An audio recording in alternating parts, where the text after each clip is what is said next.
Hello, how are you guys doing today? Hope you're doing well. We're doing part four of the Z.A.T.O, Z.A.T.O, which I still don't know what it stands for, but in // I love the world and everything in it. Yay! So now there's 3 episodes, so we're starting episode 3. And because episode 2 was like 6 hours long, it was like double the size of episode 1. So you know what, I don't know how long episode 3 will be, but you know, I am down for the ride.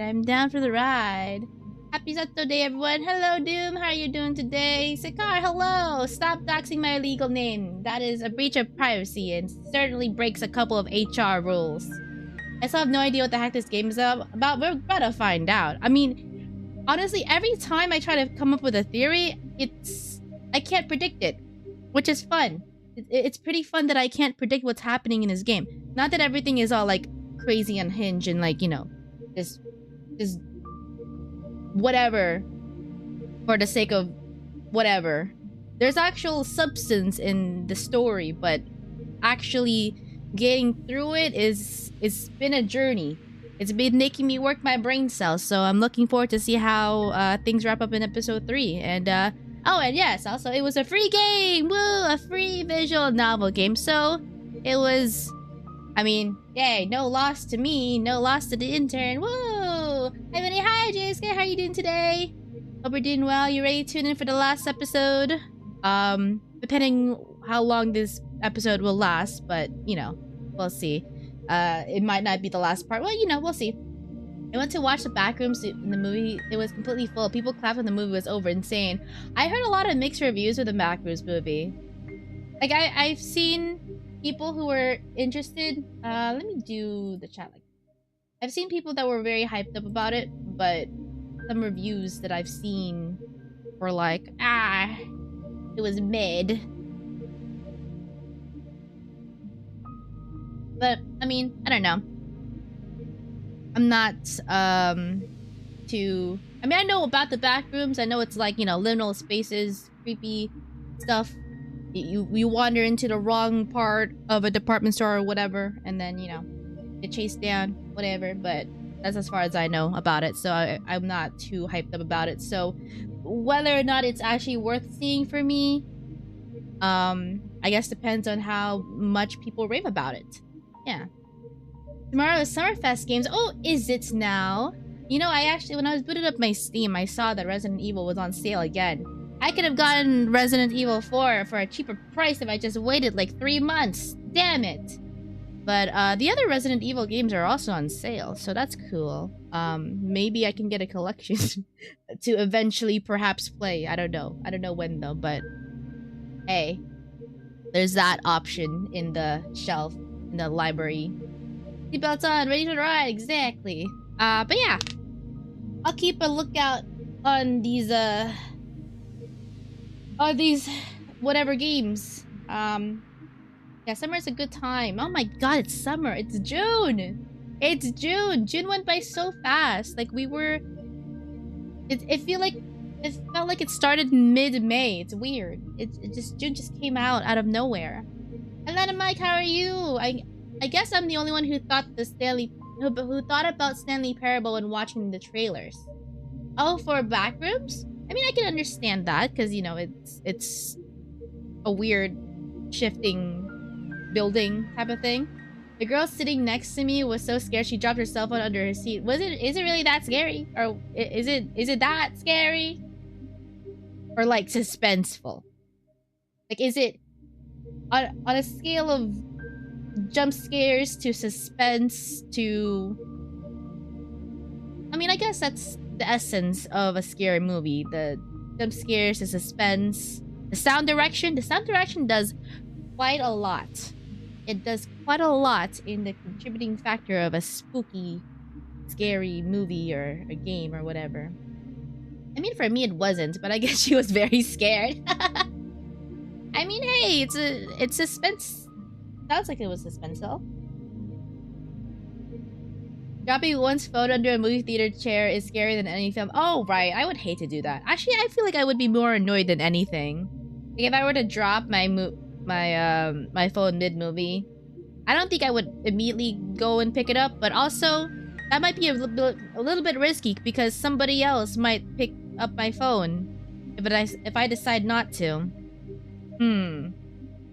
It's one of those times where choices do matter. Where choices will have consequences. I like a sinister version. Oh, a sinister Stanley Parable. Oh, that's an interesting way to put it. My friend's been telling me to watch this movie Obsession instead, and I haven't seen much about it, but it's, from what I saw, it's about this guy who does like a witch spell on his crush, but the spell backfires and I guess she becomes obsessive or something, or both of them are obsessive. I don't know, but apparently it's like it's an A24 movie, so A24 has a track record of boosting indie directors and indie film creators, which we've gotten some good out of that. So I don't mind helping out the artists and whatever. But apparently some of the reviews were pretty good. So I don't know. I that's all I know about it. But I've heard good things about Obsession. Real monkey paw kind of plot, I heard. Oh yeah, of course, yeah. Because I mean, and both parties are obsessive to a degree, but one is, it deals with witchcraft, so that's a whole nother spectrum of spookiness. Okay, maybe, perhaps. My friend's been wanting me to watch it, so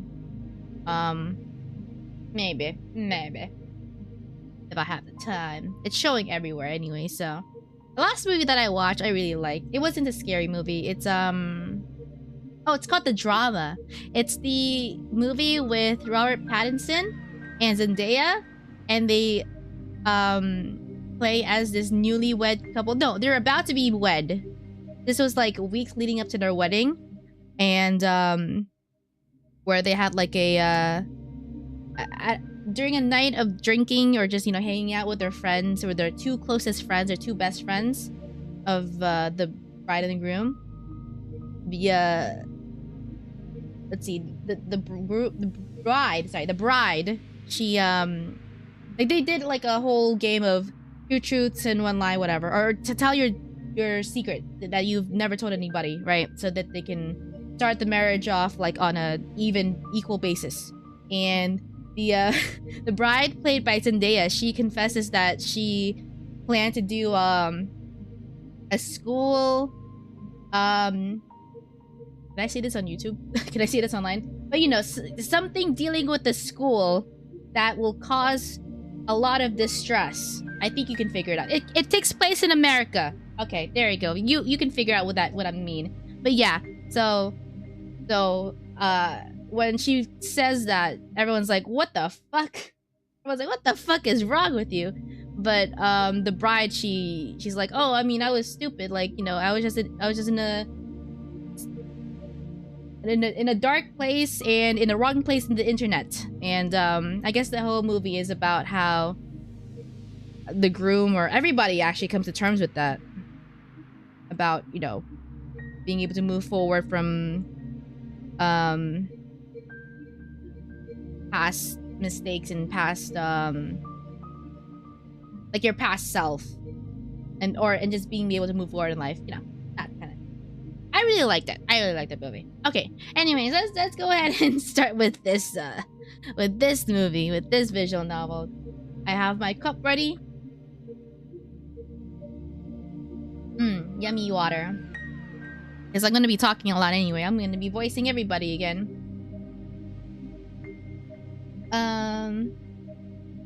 I've had a crazy stalker ex, and some of the scenes hit a little too real. Oh my god, really? Oh wait, it's that they hit it that hard in the nail? It's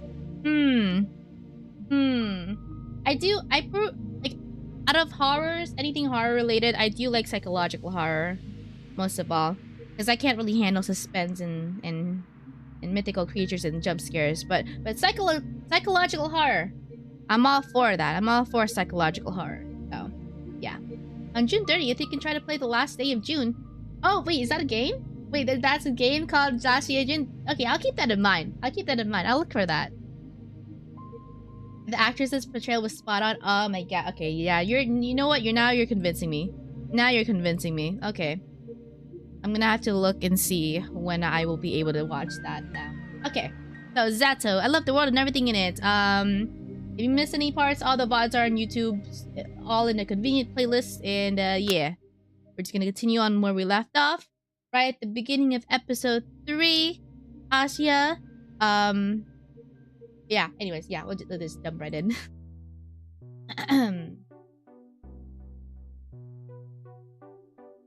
Today is a good day. Isn't that a silly sentence? You hear it all the time, but no one seems to realize how dumb it sounds. I guess it's one of those common tautologies like close proximity or end result. Not that I'm irritated by it. I actually find it rather sweet.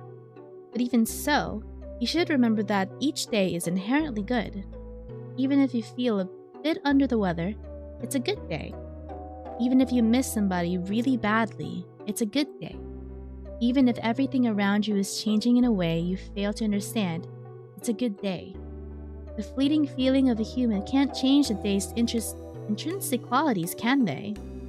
Still, I think I'm justified in saying that today, because I'm drawing a comparison, you see.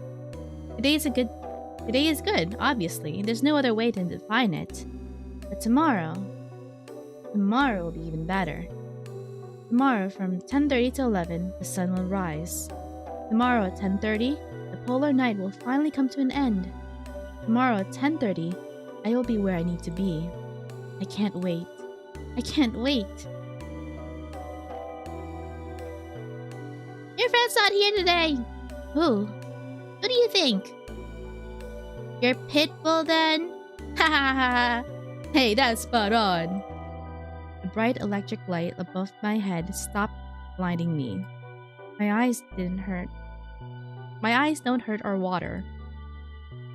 It's white, pure, artificial white, but there's no power in it, no substance to speak of. Nothing to affect me. It is as good as non-existent. Yeah, you don't have a boyfriend, right, Shabina? Why is that? Dude, look at her. Be real. Haha, bro. Come on, don't say that. What, you want to be her boyfriend? Hey, Shabina, want to go out with Igor? There's nothing I can be affected with. The light? No. I'm not looking at the light. There's no light to look at. The tundra outside stretches for all eternity. But it's not like a sphere. It's like a corridor. An eternity with clearly defined margins. Funny how that's possible at all. You're just so full of contradictions. Very cute. You know, that's good. It'd be pretty selfish if you stopped doing your homework altogether, yeah? We rely on you, you know? Yeah, you're the best. You're so smart. What would we do without you? Hear that? People need you, Shabina. We'll forgive you this time. Just don't get used to it. The tundra is an endless corridor. The city stretches its dimensions to its limit. This means the ceiling is only as low as the city allows it to be. The sky is only as tall as the city's tallest point. It's as if everything was set up for me from the start. Unlikely, but it's nice to think about it that way. Bird flies past the window again and again. I used to count, but now I've stopped. I close my eyes and feel the hard wood of the chair beneath me. I'm Asya. Asya is my name. It only took 2 days. It's been 2 days since I visited Marina's apartment. Time flew by so fast, yet each hour felt like a year. I don't know how that works. A lot of the things I've been pushing to the farthest corners of my mind have become harder to deny. Not that I have any reason to deny them. There's nothing bad about people casting shadows at irregular angles, or sounds and voices coming from the wrong direction, or branches moving the exact same way in sync, or memories replaying themselves differently each time, or me doing things I've already done but never noticing it in the moment. Only after. It's alright. Everything is falling into place. The schoolyard looks okay. Still cold, still loud, with kids still shooting snowballs from the hill. Though I'm not sure what they're throwing them at. The light is slightly off. A little too blue. Was it always this blue? It's a beautiful color. Marina and Vadim are just around the corner. They're both smoking. Oh, she still has her depressed face. It's you. Marina. He doesn't talk. I see. How is your family? What a pitiful face. I unbutton my coat and pull a small bottle out of my apron. Here. Mom refused to take it. Then force her. I can't. What about you? I don't want them. Beam takes the medicine from my hand. He dry swallows 2 pills right away. Marina. Hey. He taps her shoulder. She looks at him, dazed. See this? Okay? He takes a cigarette out of her mouth and passes it to me. I don't smoke. Just hold it.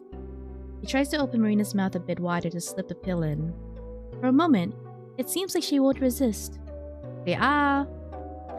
He shakes her head and slaps Vidin's hand away. He smiles faintly. My eyes sting. I give the cigarette back to him. I'm sorry. I hug her, and she hugs me back. Her hand reaches up and pats my hair. There's nothing to that gesture. It's like she moves on autopilot. That's okay.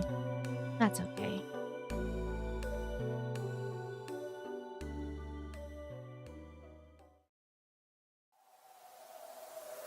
So she's still mentally distraught from Ira vanishing out of thin air.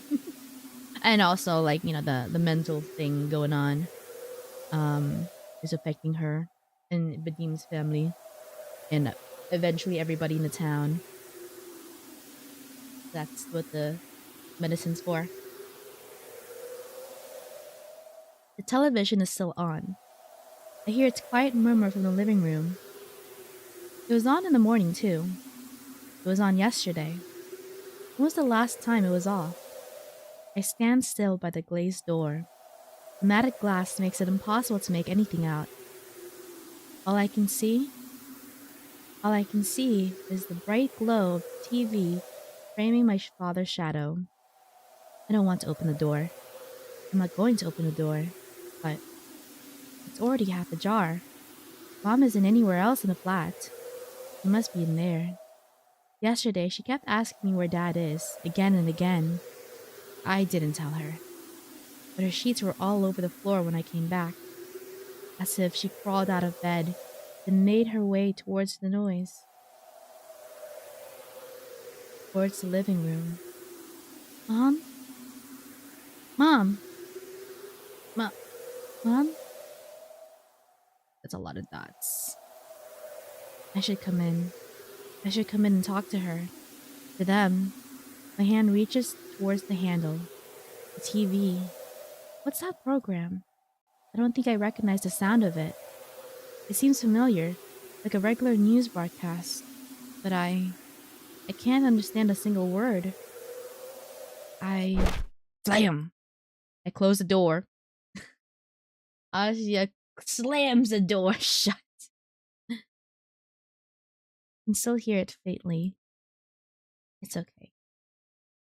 My breath is a little uneven. Why? It's okay. Sunrise is tomorrow, right? Right. I'm Asya. Tomorrow is the best day of my life. Tomorrow. Tomorrow.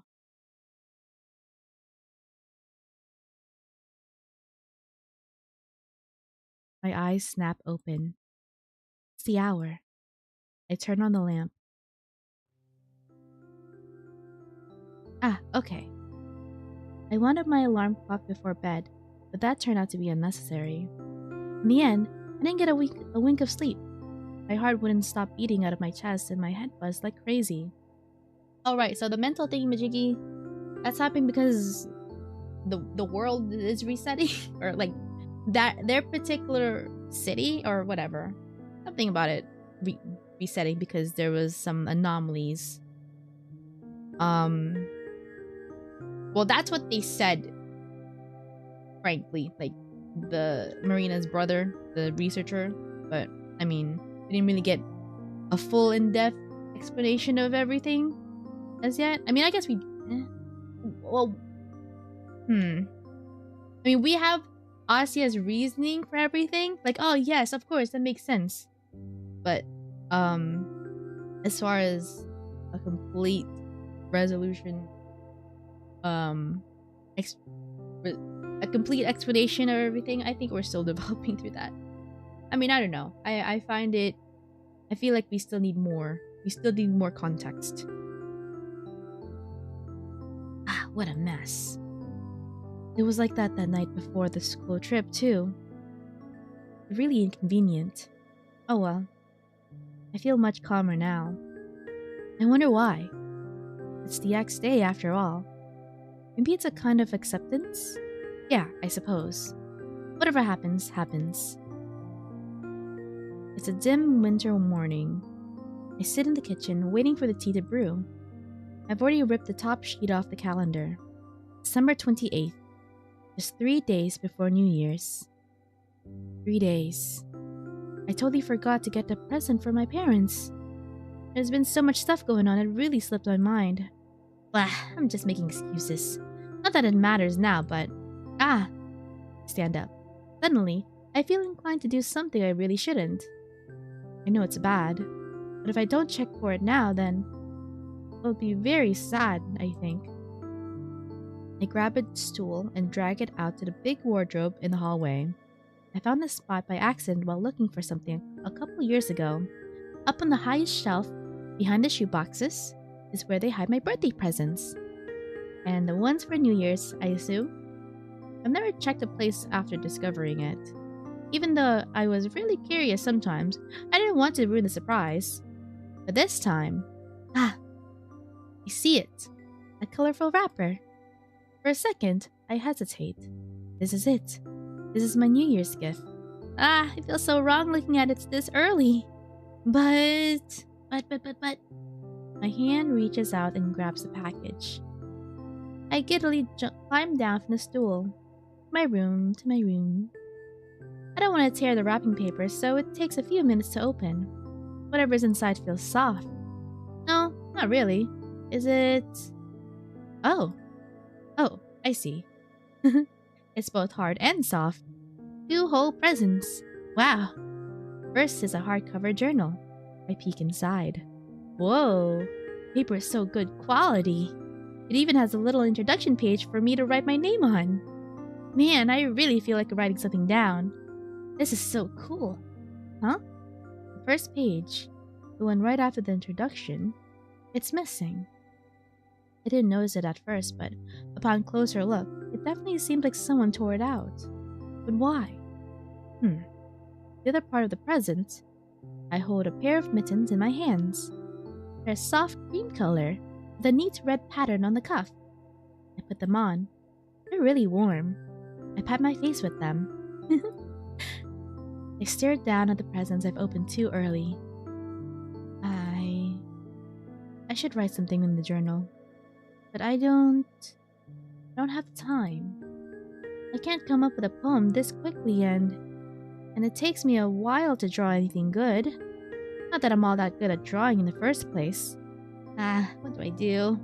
What do I do? I need to finish my tea, I need to go soon. Damn it, anything. Anything will do. I can't leave the journal blank. Mom wanted me to write in it. She wanted me to have it. She bought it. She wrapped it into pretty paper. She hoped I liked it. I like it. I really, really like it. I'm gonna use it. I'm gonna use it in it for a long time. I'm gonna write in it for a long time as I can. I'm gonna write about how much I like it. And I'll write about how cool the hardcover is and how smooth the paper feels. And I'll write about how soft and pretty the mittens are. I thought she gave up knitting a long time ago. Well, maybe I just didn't notice. I didn't care to ask. That's probably the case. I'm sorry. I'm sorry I never talked to you as much as I should have. Have we ever talked? We have, right? I'm not sure. I'll apologize to you again and again. I'll write 2 pages of apologies. No, 3. And I'll write about how grateful I am to you. I'll thank you many times. There has to be at least as many thank yous as there are sorries. I still need to write more. That's okay. I've got more to say. I'll write how much I love you too. That's gonna be a lot. It's gotta be. I'll list everything that I love about you. It will be a little difficult at first, as embarrassing as that is to admit. But I'll try. I'll really try. I love your cooking. Well, to be perfectly honest, I never liked the meals too much, but watching you cook always felt so nice. And I love you. I love when you talk about something with a smile. I can't remember the last time that happened, but I know it did, and it made me really happy. I love how pretty you are, especially when you put on that red dress.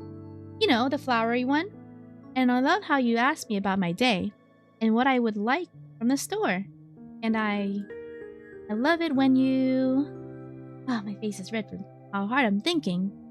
My head's starting to hurt. Why is it so hard to come up with this stuff? Isn't it wrong? Shouldn't these things come naturally? Doesn't that make me a terrible child? It's like there's this border in my mind I just can't cross. All I can reach is the most surface-level observations. As if everything beyond my intermediate surroundings is swallowed up by an impenetrable darkness. It's like my memories are. Ah, that's right. Of course, that would make sense. I looked down at my notebook. Despite my reservations, I've managed to exhaust a good dozen pages. Giving them now, my grammar isn't very good. It was never that bad, was it? Hey gamer, hello! Thank you for stopping. Thank you for following. Appreciate it. What's cooking? Nice to meet you. Nice to meet you too. We're doing the last part of Z.A.T.O. I love the world and everything in it, and it's been a very interesting light novel. EJ, how are you doing today? Thank you for tuning into the stream. Hope you're doing well. Sorry, I need to take a little breather after reading all of that. Ah, yummy water. Okay. But yeah, visual novel, straight story. We're doing the last episode, so we're just gonna get, I don't know, the conclusion? Resolution? We'll see. We'll see. Perhaps it's time I stopped. My hands feel sore. I shake my wrist and glance up at the clock. Crap. I really need to go. But it did feel so nice to write here. This really is a wonderful present. Thank you so much. Thank you so much. Thank you so much. I love you. Signed, Asya. Signed, Asya. My name is Asya. I close the book and grab the mittens I've left on the bed. They're really lovely too. Of course I'll wear them. I gotta get dressed. Tea must be cold by now, but that's for the best. I'll just down it quickly. Then I'll brush my teeth, brush my hair, make myself look decent, and then I'll be on my way. Luckily, it doesn't take long. I slip into my Valinki and take a last look down the hallway. The door to the living room is still closed. There are no shadows on the other side. It's quiet static. I think that's okay. Goodbye, everyone. I leave my apartment. The door closes itself behind me.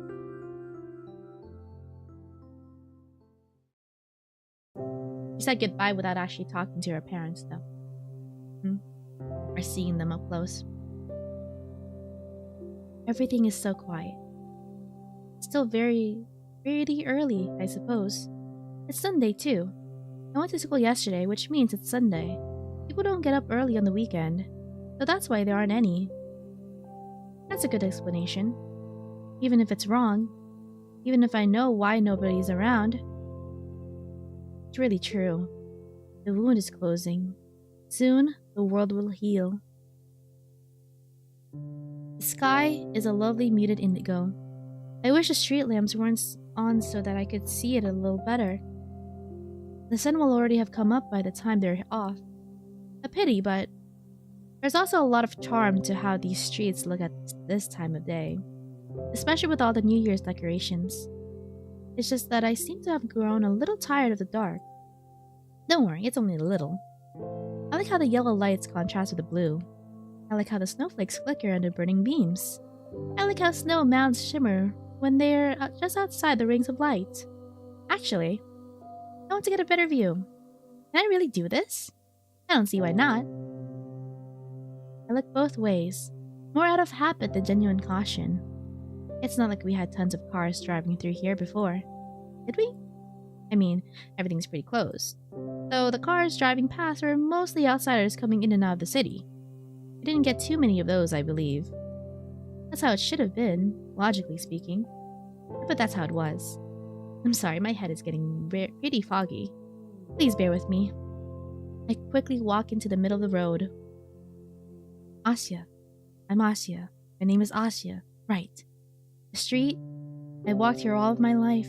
It looks so much broader now. I like this angle. It feels fresh. Walking down the road like this. No, I don't want to walk. It's childish, but my body feels like running. I've never flown in an airplane, but I've seen this on TV. They have these long tracks lined with guiding lights. Just like the street ahead. With street lamps on each side. It's pretty close, right? And just like a plane, I'm going to ascend above the clouds, up to the stratosphere and beyond. This is my landing strip. I'll spread my wings, I'll rev my engine, and take off. Take off. What are you doing? Is it Vadim?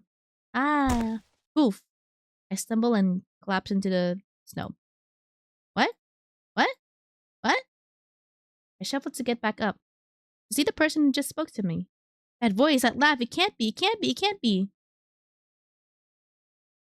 Who is this?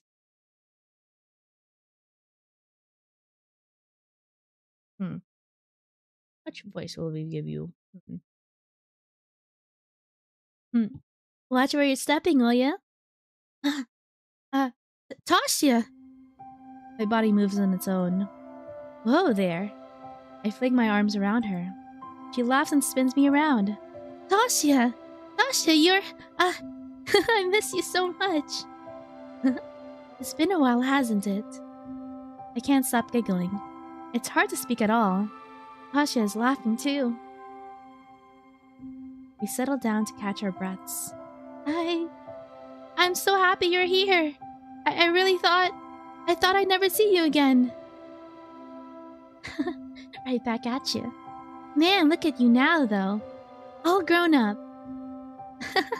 You've also changed a bit. Your voice is different. Huh? Really? Yes. Whoa. That's bonkers. I didn't notice at all. You still say that?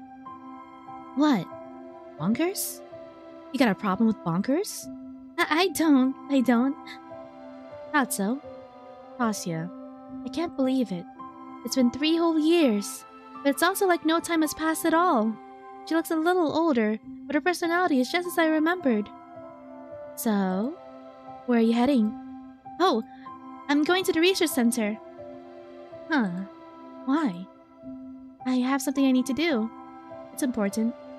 Oh, so serious. Yeah. You're not gonna tell me what it is, are you? Why, it's not really a secret. I'm going to send a message to the world. Message? Like love and peace?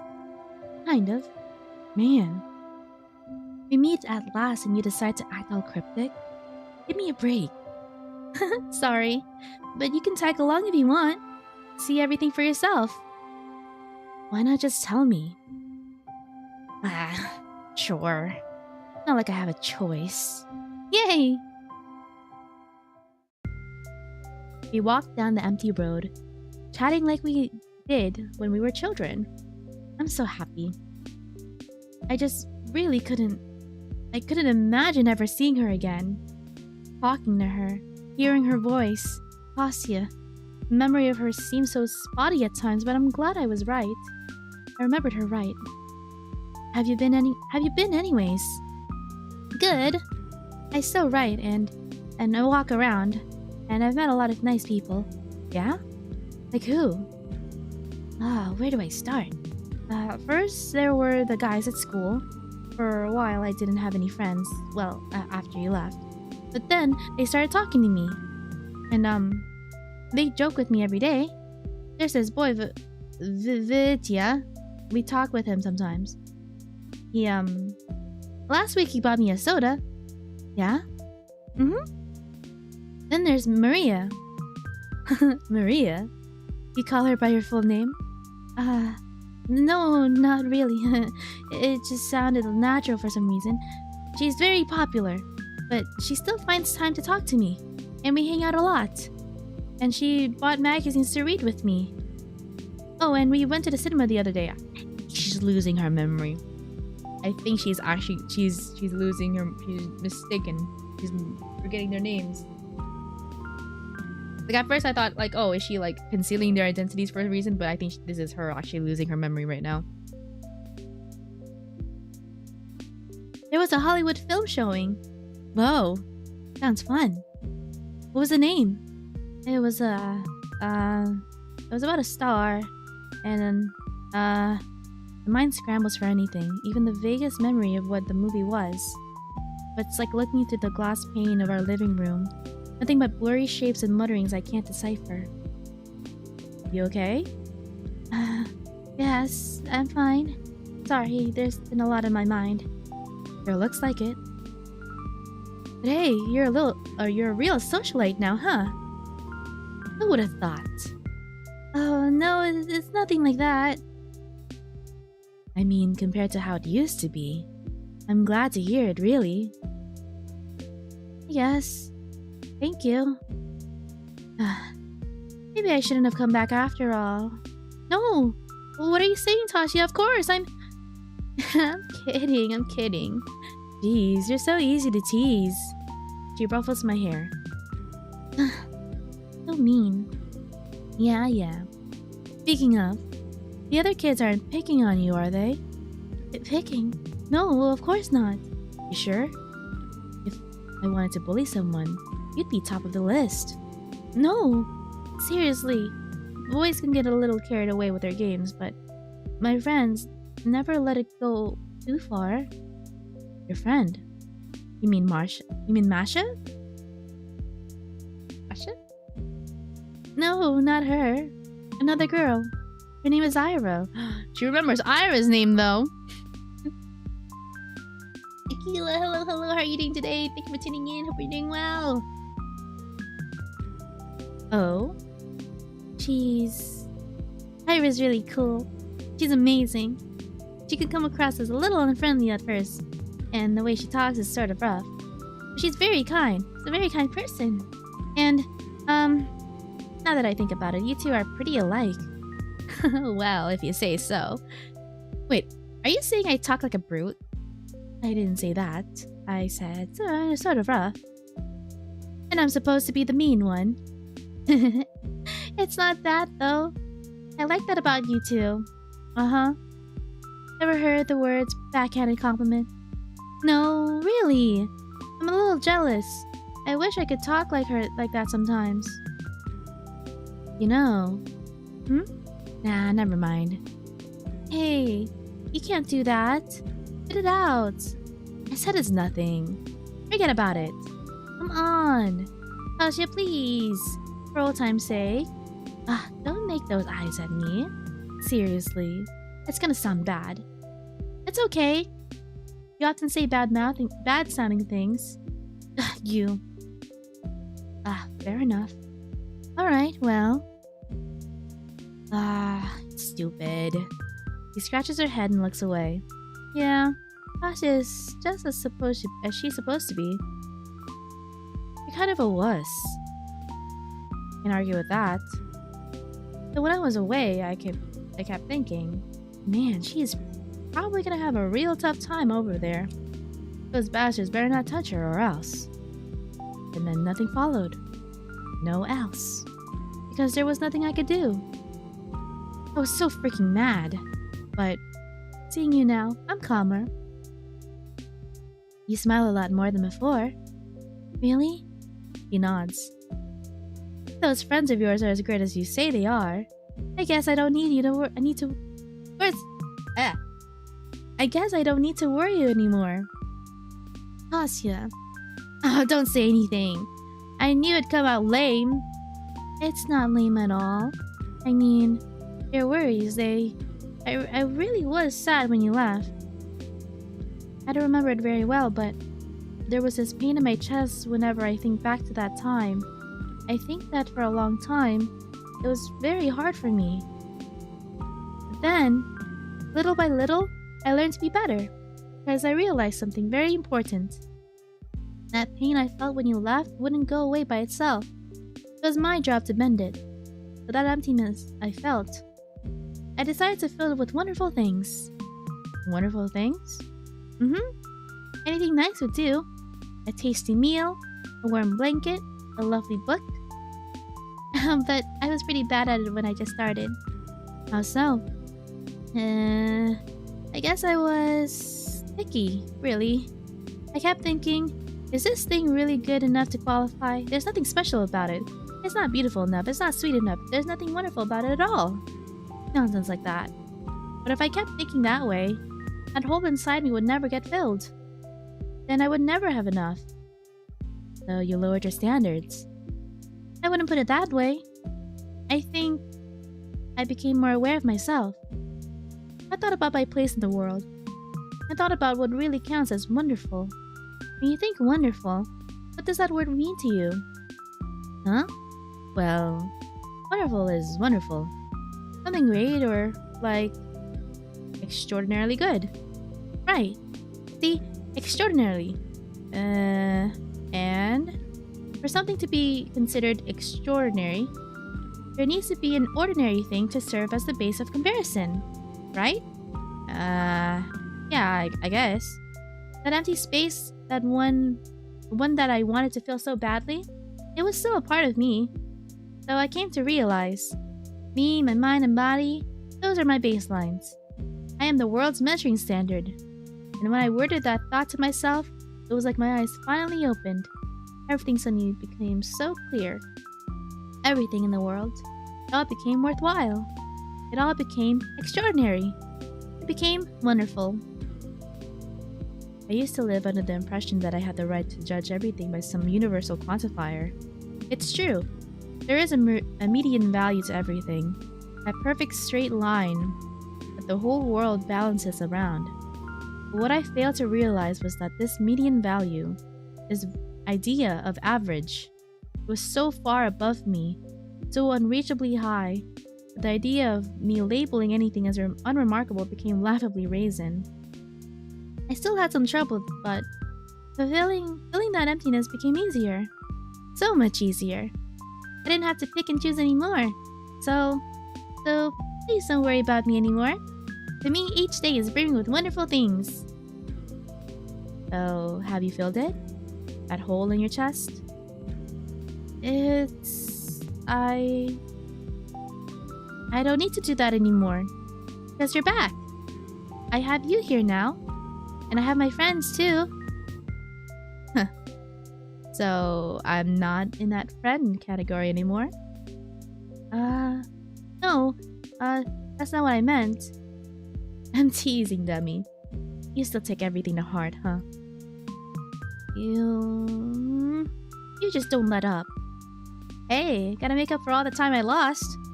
Anyways, Asya, listen, the stuff you said. Asya sighs. She looks like she's about to say something I'd rather not hear. Sorry, but I don't need this right now. Ah, look! That complex! I run towards the entrance. Wait. For a second, I hesitate. What am I going to say once I enter? They'll stare at me expectantly and I'll probably blurt out something weird. I'll make a total fool of myself. Then No, enough. That kind of thinking, that's just a force of habit. I know none of this will happen. Because... Easy there, jeez! Tasha looks over the door and the building's title plate. So... You're just gonna waltz into this place? Well, I'll give it a shot. The windows are all dark. Oh. It's open.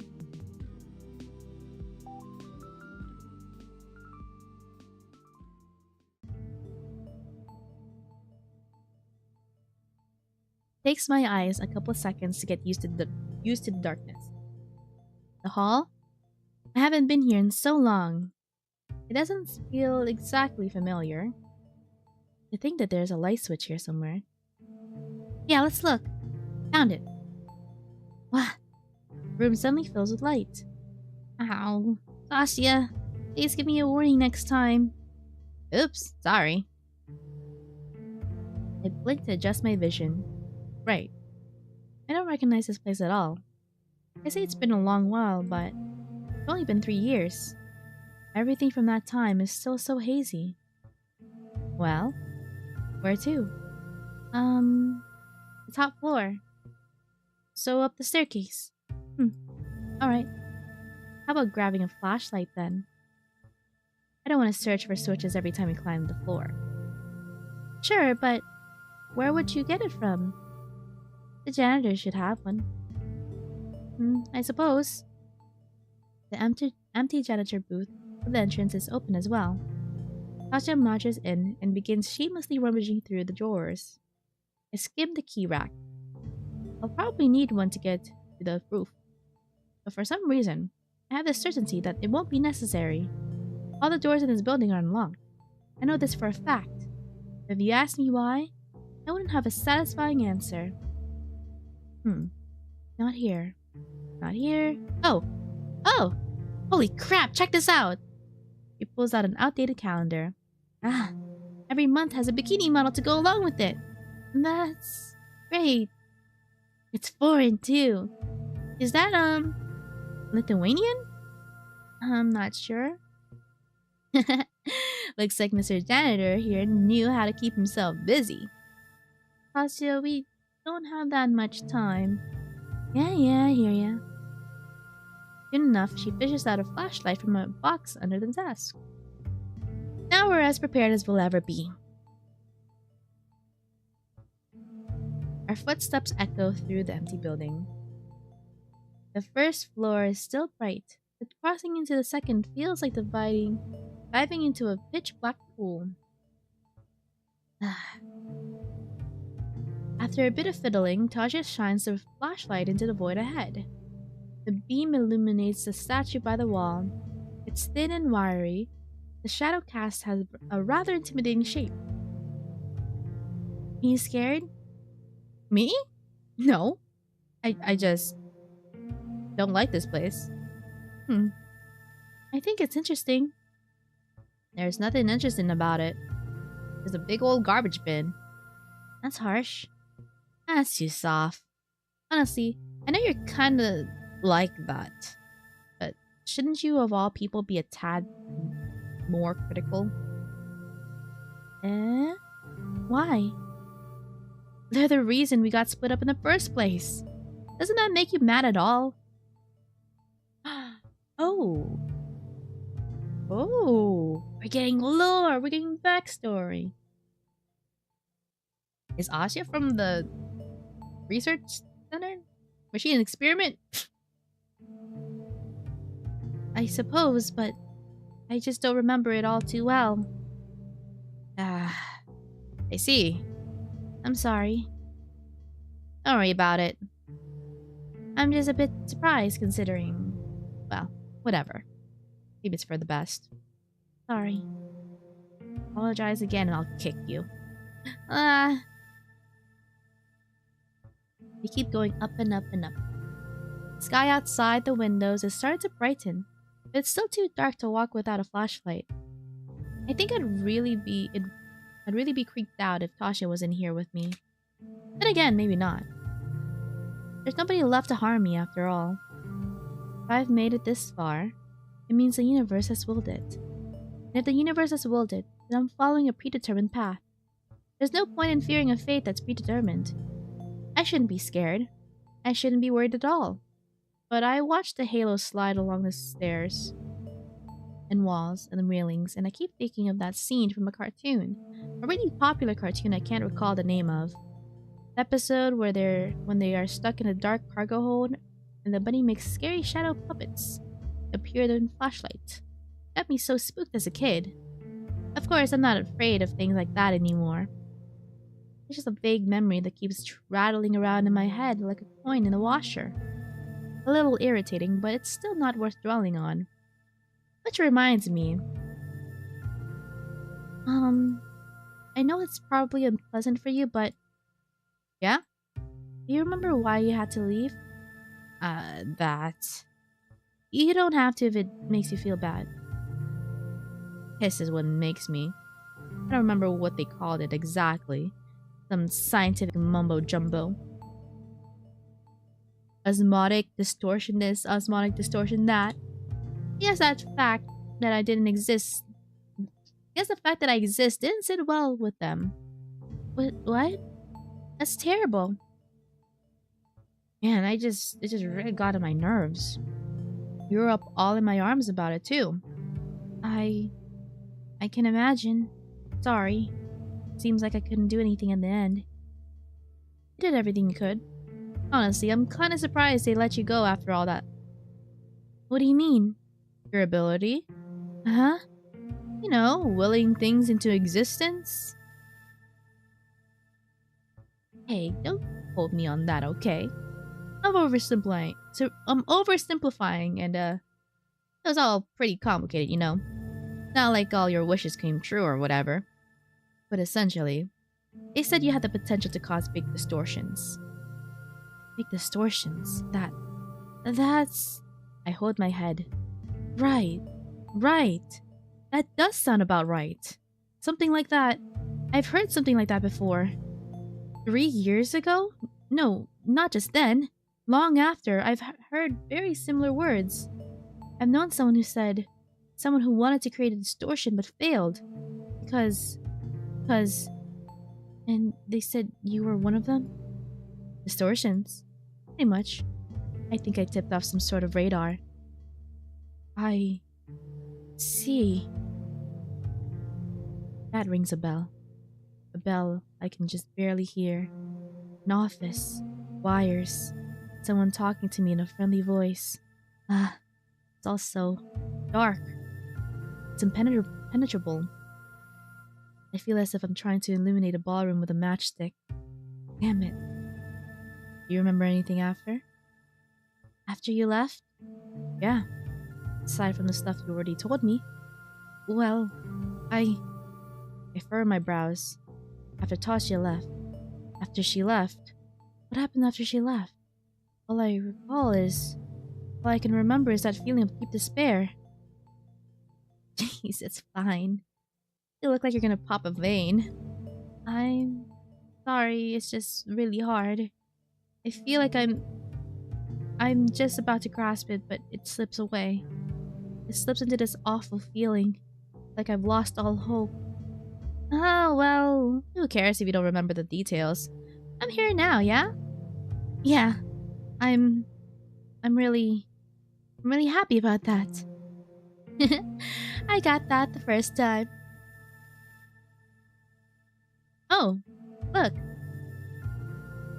What is that? Mural? That mural. I remember it. So, that head of yours ain't completely empty. It's not like I forgot stuff on purpose. Never be too sure with you. Now you're just being mean. Sorry. I approached the wall. My fingers traced the ridges of the mosaic. It's so cold. I feel like I'm repeating movements. My eyes are drawn to the large window panes just to the right. It's already... A light pink glow emanates from the far-off mountain ridge. So we don't need a flashlight anymore. Asya plops into the armchair, switching it off. I think I know why they let me go. Yeah? Why? Because I wasn't special. Can't tell you exactly how I know, but I think everyone is able to do it. To create these irregularities. That's so. Just a feeling I have. My memory is spotty after all. But I figured it works like this. Distortions grow with belief.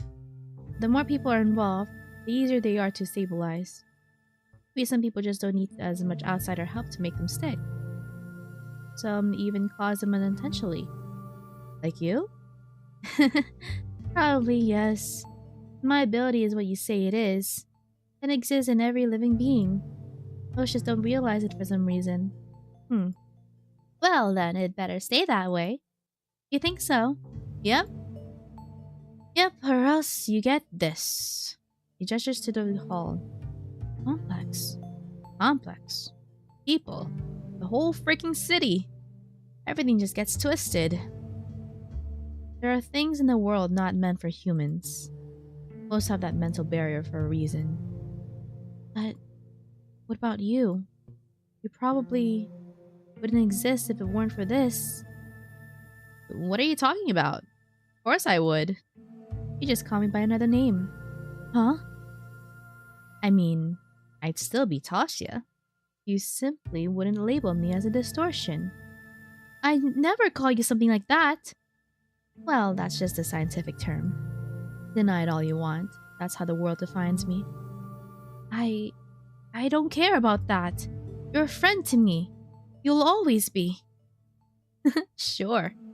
That's nice of you. But that's not what I'm getting at. To be frank, I don't think there's anything wrong with the whole distortion label. I just hate being grouped in with the stuff they're doing here. Huh? Distortions produced by this place are nothing to me. They're nothing like me. They're too calculated.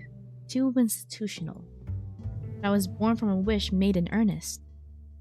If both of us had never known these rules, what the world deemed as balanced or unbalanced, I'd still exist. You just call me a miracle. Ew. Forget I put it like that, okay? I don't think there's anything wrong with that. But did I ever tell you about it? About the world always rebalancing itself? I know this, but how do you? What they're doing here is a crime. Not just against the ability of the universe or whatever. I couldn't care less about that. It's an insult to everyone's hopes and prayers. Because whatever change they're trying to enact comes from a mandate, not the heart. This great distortion, irregularity, whatever you want to call it, it's not a sin in itself. The cynicism behind it is. Tasha sighs and reclines back in the armchair. I don't have anything to argue with.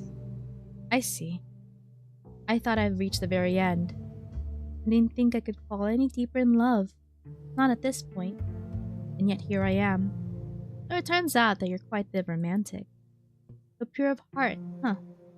You have a heart? Not in a traditional sense, of course, but that doesn't matter. Whatever passes for a heart in you, I hope my message reaches it. The glow keeps getting brighter. I check the clock on the wall. Asya, we have 30 minutes left. Let's go. Yes, sir. Finding the exit to the roof doesn't take long. There's a separate staircase on the hall. I press on the handle. No resistance. Guess I was correct. There's no need for keys anymore. Of course there isn't. Everything is becoming right. Everything is returning to its most natural state. All of the lock values have been reset to 0. What is the default state of the lock? It's being open. Oh, that's bright. Ah, bright! So bright outside. I blink a little. Phew! This was summertime. I think I would get blinded. Little by little, my vision adjusts. I blink again, just staring straight ahead. And then, I see it.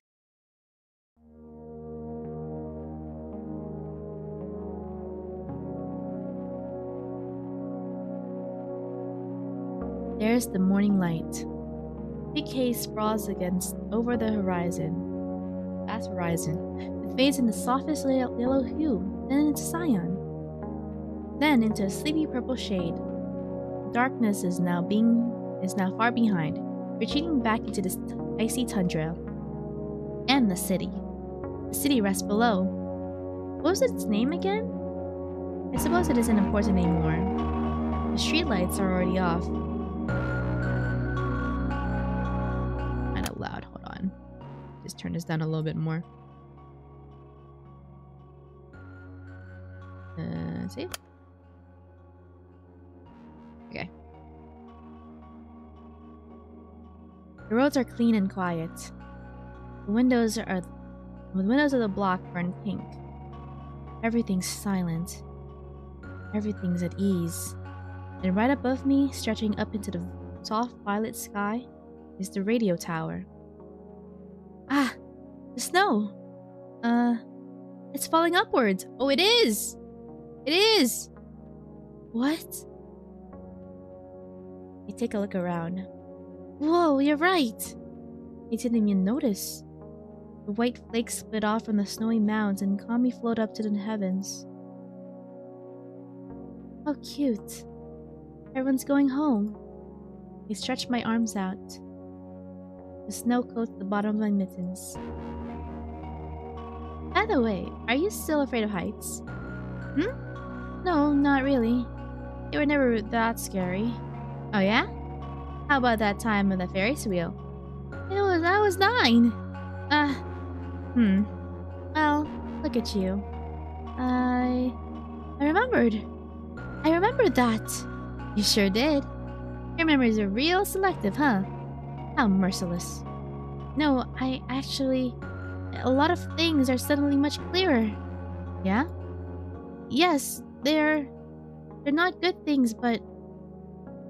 I see. I see. I see. I see. I used up all the matches Tasya gave me. Dark ballroom, a massive hall I couldn't hope to ever illuminate in full. The thin morning light began to creep in through the windows. The corners are still drenched in darkness. Shadows cast by the columns, rows of flat-backed chairs and drapery are still the same impenetrable black, but I can finally see around me. I see where I am. The lovely pattern on the marble floor, beautiful exotic faces, dozens of paintings lining the walls. There I go again. Ballroom? Lavish decor? Who am I kidding? This place that I struggled so hard to see was no more than a stuffy little room. The morning light shines through a concrete crack, not through an arched window. The beam falls not on marble, but onto... There isn't much to fall on. My own pathetic figure writhing in the floor, crying for Tasya. The smell of gasoline inside a pitch-black body shop. A shattered window leaving painful cuts. Apologizing to everyone's parents. My dad getting fed up with my hysterics. My mother's sad, embarrassed face. It's all just so... boring. Huh. Oh.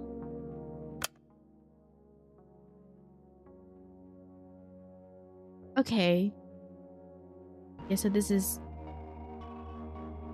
So is this whole game there's a reality that she made up because she was depressed and sad? Maybe, perhaps. Huh? Sorry. What for? You ask if I remembered anything from right after you went away. So? It's not even worth talking about. You already knew that, right? Yeah. You're still gonna do it? Of course. It doesn't change anything. Glad to hear that. Well then, up we go? I nod. Up we go. I hate to admit it, but looking up through the metal railings makes me feel a bit nervous. I grab onto the surface ladder and give it a shake just to make sure.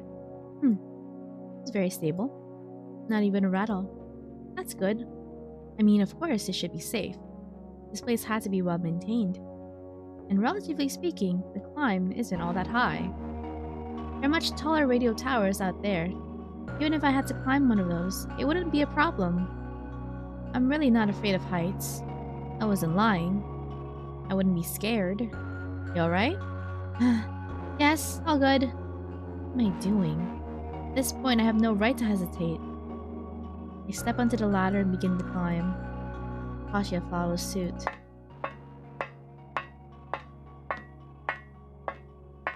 My boots aren't exactly made for this.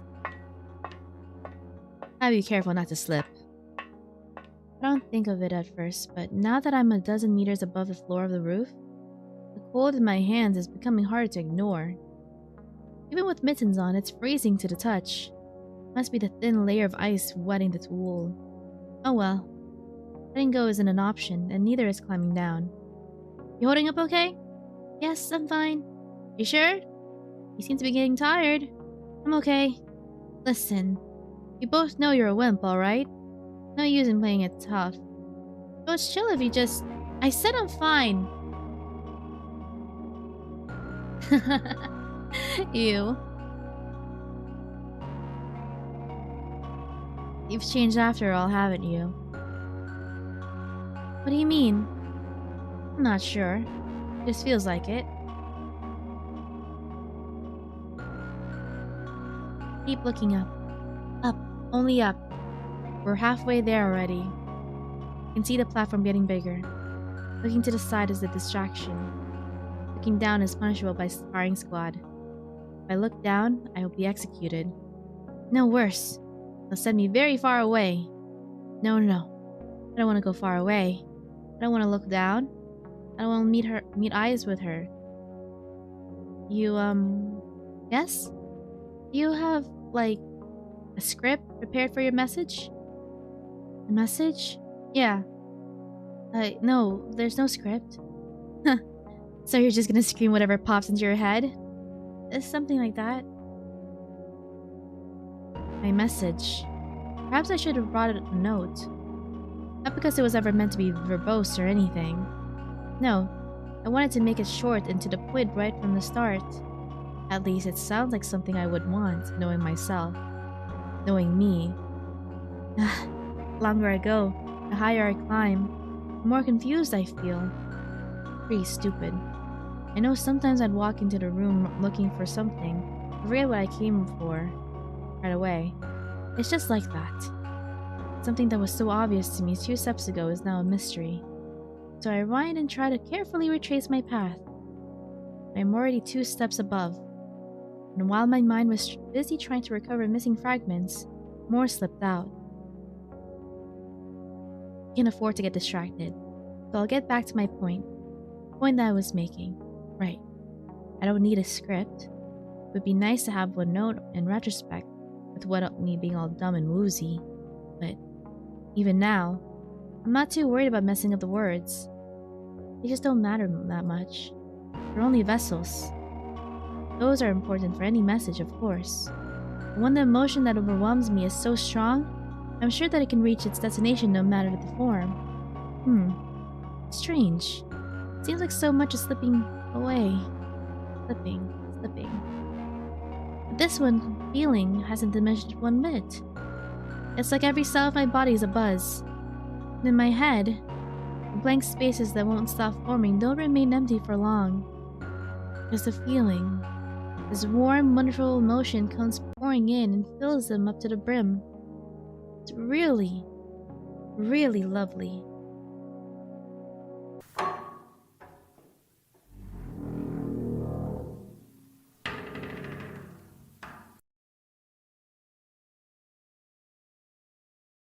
Oof, me! Cover my face. So windy up here. Hope my scarf doesn't get caught up on anything. I crawl up to the platform and immediately slouch against a tall antenna. The ache that's been numbing my arms and legs for a good portion of the climb has suddenly become very apparent. Ow. Hey, past me. Would it really be so hard to exercise once in a while? Girl. Wah! Finally! The girl crawls out behind me. At least she is high on energy. Man, it really is breezy up here, or what? Ah, her eyes are glued to the view in front. What's that expression? I can't blame her, though. It's breathtaking. Whoa. Are you seeing this? Yeah. This is bonkers. Bonkers. You're not reacting at all. Come on. Everything's so tiny. Ah, I can see so far. It really is beautiful. I'm just a little tired. Yeah. Give me a minute. Woohoo! Her voice is drowned out by the howling wind. She laughs. The rising snow is viciously pelting her face, but she doesn't seem to care. She's running back and forth around the platform, giggling and screaming profanities as loud as she can. She's so happy. That makes me happy too. I stand up and swipe the snow off the back of my coat. The clumps detach and float into the sky. Sky. Feels so close. I reach my hand and... Yeah, no. I'm not tall enough. Of course, there's the antenna right beside me. That, that's the beacon propping up the sky. So around 5 more meters until I'd be able to make contact. I don't think I can climb it though. There's nothing to grab onto. And frankly, I'm too tired to try. Hey, I call out to the girl. What's up? I'm here. It's about time. Oh? She skitters closer, still wearing a huge grin on her face. I fix her scarf around her neck. It's cold. Cover up a little. You still worry about that? Don't pout. I don't want you to catch anything, that's all. He lets out a sigh of resignation. Are you my mom or something? Huh, I could be. You never know. No way. Why not? You look too young. Maybe I'm blessed with youthful looks. Uh-huh. Where's my dad then? Dead. I poisoned him. Scary. It's rising. Ah!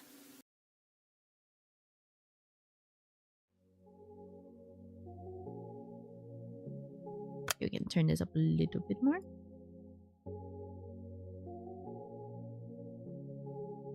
It was just that one sound that was like very booming and loud.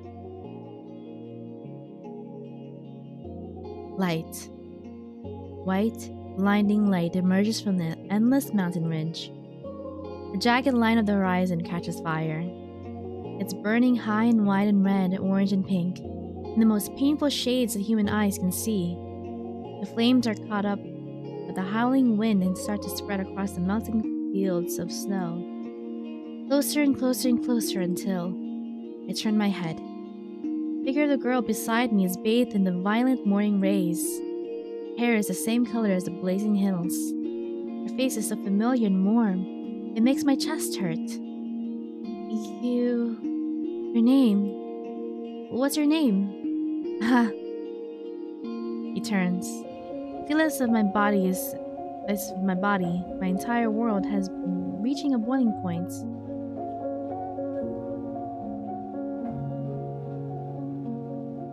Okay. Your name? Who are you? Oh,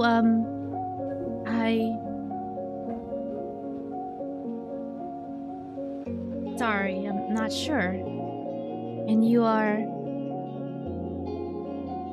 I see. That's okay. Okay? Wait.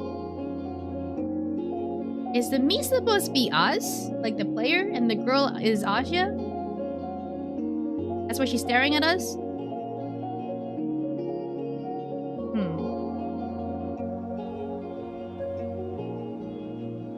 It's alright if you don't remember.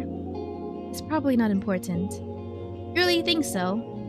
Yes, because...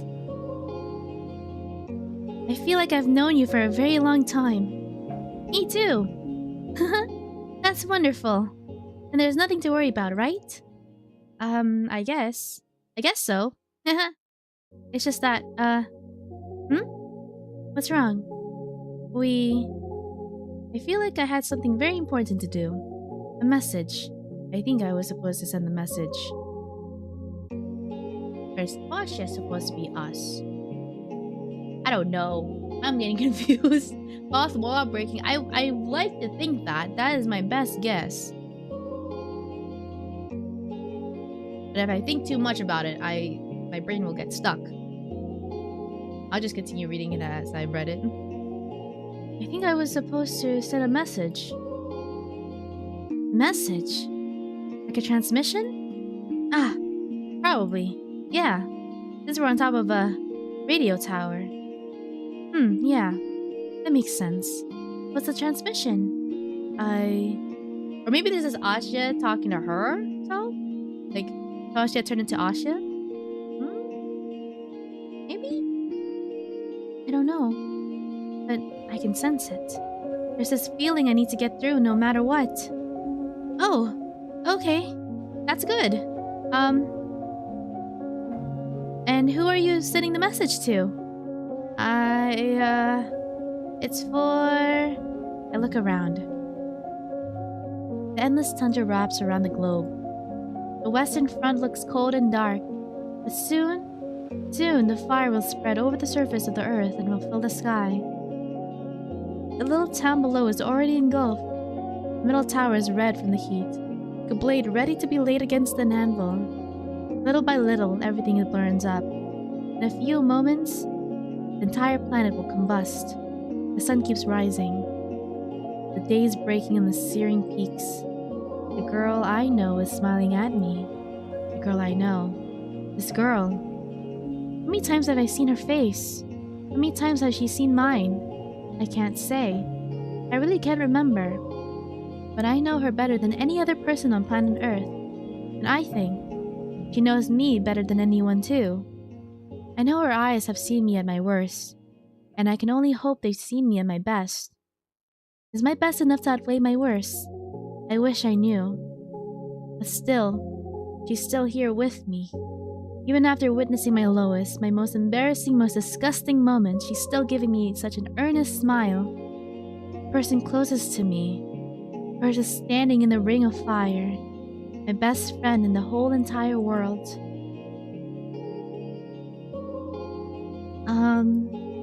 Is something wrong? No, not at all. I shake my head. What's this message for? There's only one reasonable answer. I have something to tell you. Huh? What? That's right. I have a transmission for you. So get your receivers ready.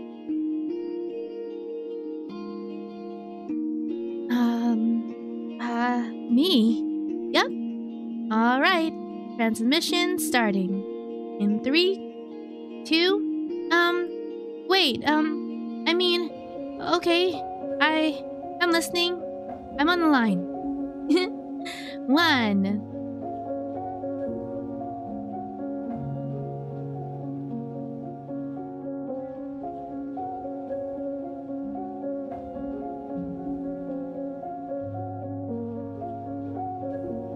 December 28th, 1986. So maybe... Like, you know how Asya is always talking down about herself? So maybe this is her omniscient self who's like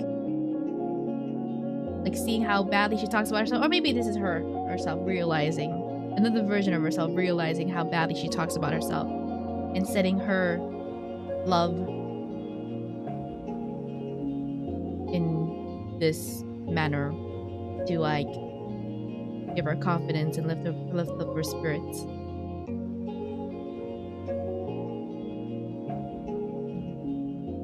That's a lot of words I can't pronounce. Oh my gosh.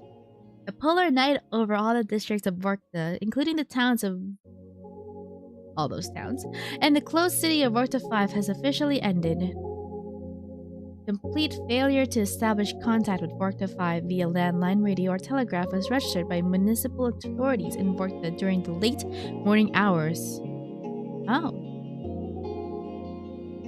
At 11 Moscow Standard Time, a KGB investigative, I don't know why I can't pronounce that, unit, accompanied by a military escort, confirmed arrival at the designated location.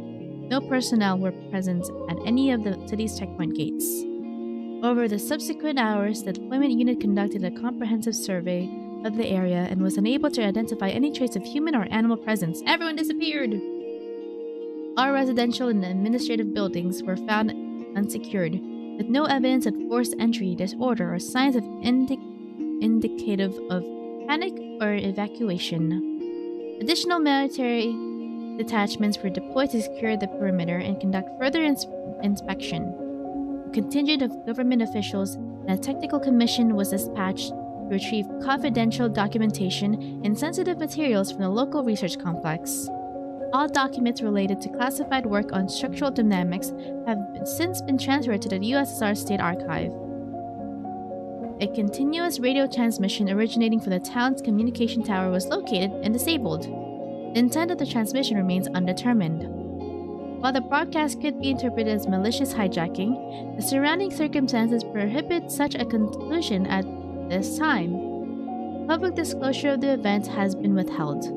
Close relatives of the missing Varta 5 residents have been issued monetary compensation in the amount of 200 rubles per case. 200? Wait, that doesn't sound like a lot. And in any amount of currency, that doesn't sound like a lot. Given that, I don't know, humans are missing, vanished, with no trace. Here's 200 currency. Here's 200. Addendum. Unverified civilian reports indicate that the aforementioned transmission continues to be intermittently received across various locations in the Komi Republic. Despite full shutdown of the city infrastructure, the signal is most clearly detected between 10:30 and 11 Moscow Standard Time. The transmission consists of a repeated phrase in Morse code, the content of which remains under review. Anybody read Morse code? Anybody read this Morse? I can't speak! Frick! Can anybody read Morse code?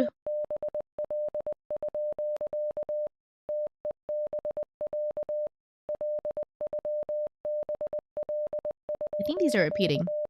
This is the same line repeated over and over again.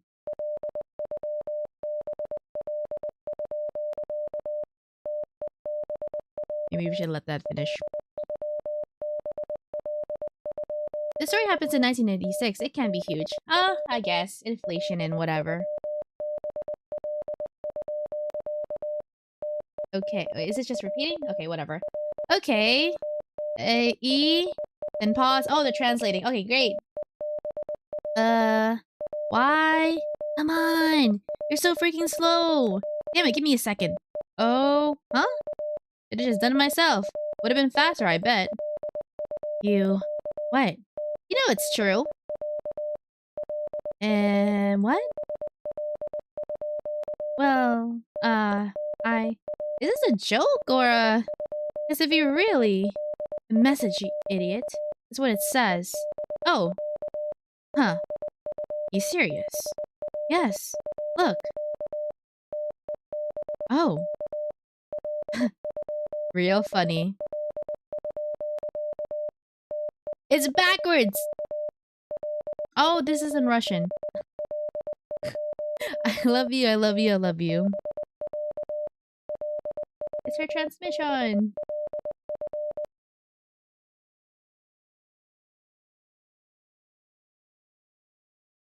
I love the world and everything in it. Oh, that's her final transmission.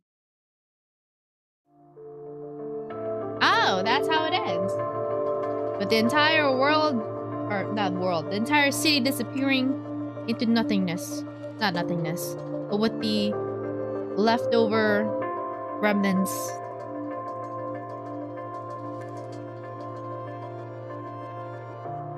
Of Asya's transmission. Her final message to herself in the world. Actually, no, to herself. Yeah, because that final message was for herself. Giving her self-love. Ah, look at that little Asya. So cute.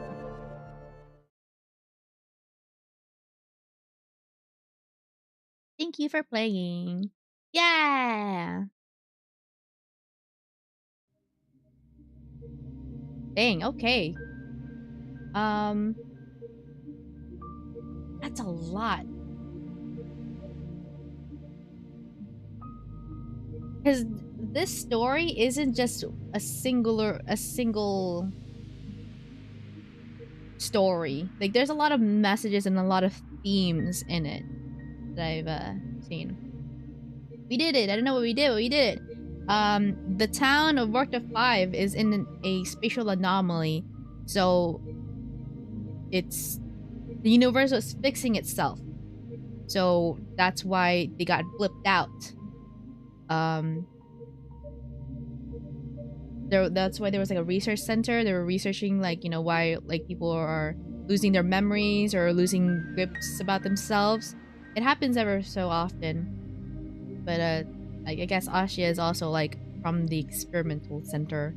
She was like oh, she was aware of it. She was aware of like the universe and how it's like how it's operating. I mean, that's why she's like directly speaking to the universe in her monologue. I mean, at first it could be all it seems like the thoughts of somebody very who daydreams a lot, you know, just has a lot of fantasies. But within the context of this, it's Asya being more aware than others of how the world operates. Because when the researcher with Marina's brother was when she was speaking with him, she was like all the stuff that he was saying, like, oh, you know how like blah blah blah this, and she's like, yeah, of course, duh, that's how that works. But I do have speculations. I have no definite idea of what and why the heck we just experienced. It was an experience, period. But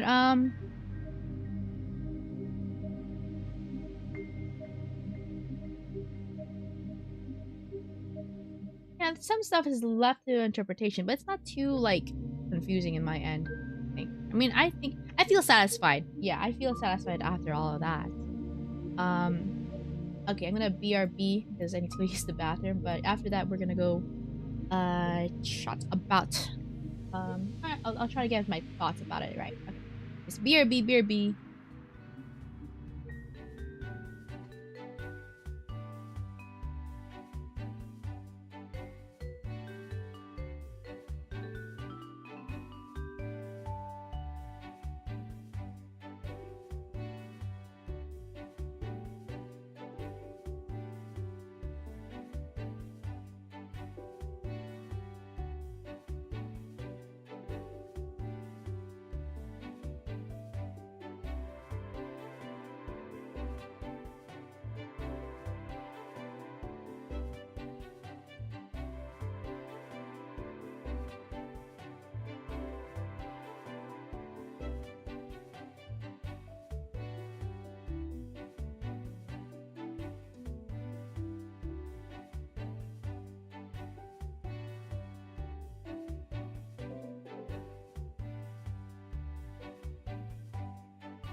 Yay, okay, cool. It doesn't look weird. Let me put on like that's loud as shit. Yeah, something low. Non-copyright, I think. You hear that? Okay, so let me just turn off this one. Sorry, let me I need a color cover. I need to organize my OBS stuff. Eventually, I'm gonna need to organize my stuff. Good. Maybe the shoe in here so I can see everything. Yeah! Okay. Wait, let me double check everything looks...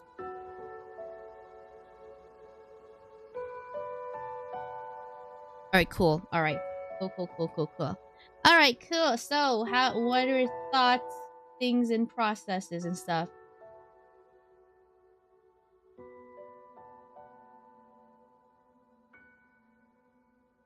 You should play milk inside of a bag, and milk outside of a bag next. They're very short, probably can do both in a single stream.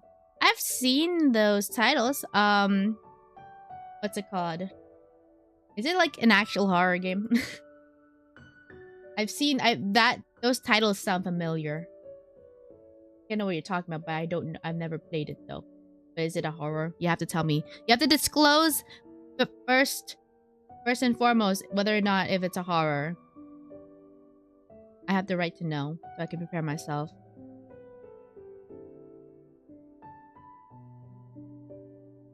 There we go. Alright, cool. Yeah. Wait, you don't have an organized system already in place? I mean, it's labeled. My sources and stuff are labeled. So, that's a type of organization. Now, are they labeled in a way that makes sense? That where things are placed in like things? Probably not, but you know. Now, they're kind of like the one you just played. Okay, so visual novel. You just, you gotta decipher things as it go. Leeway music is very loud to me. Why is it so loud? Okay. Let's see. This was very immersive. I was just as confused as Asya was at the end. So, first episode... Well, at least the first two episodes that followed Ira and Marina, they were more of like character studies, I think. I think they're there just to like give context to the themes of it, I guess. So what was the biggest thing that came up in my brain in this game?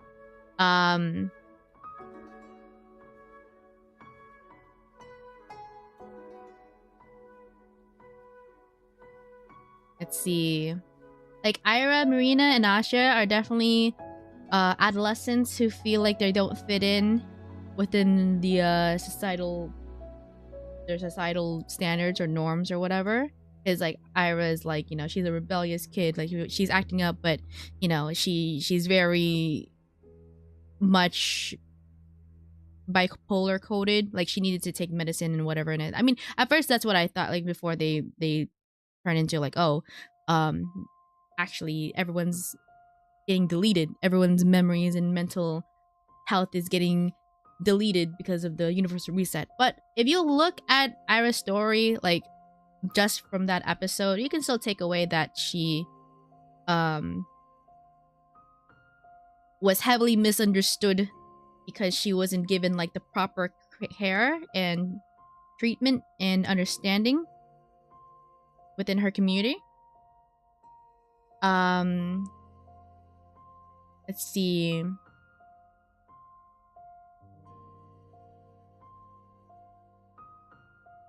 I guess Marina's similar.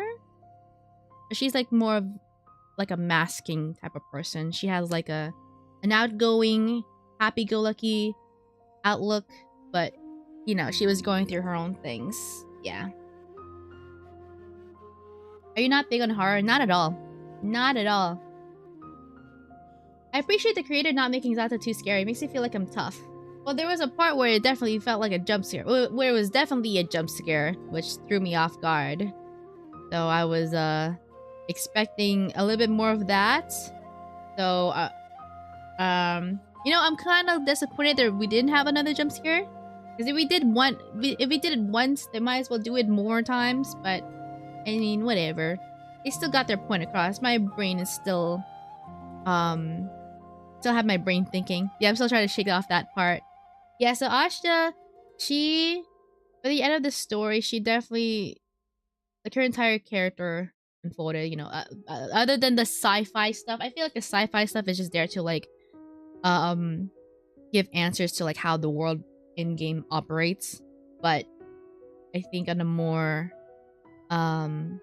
thematic sense, you know, Asya's, like, a character that, or a person that looks down on herself, but then she comes to realize that she needs to, like, give herself more love.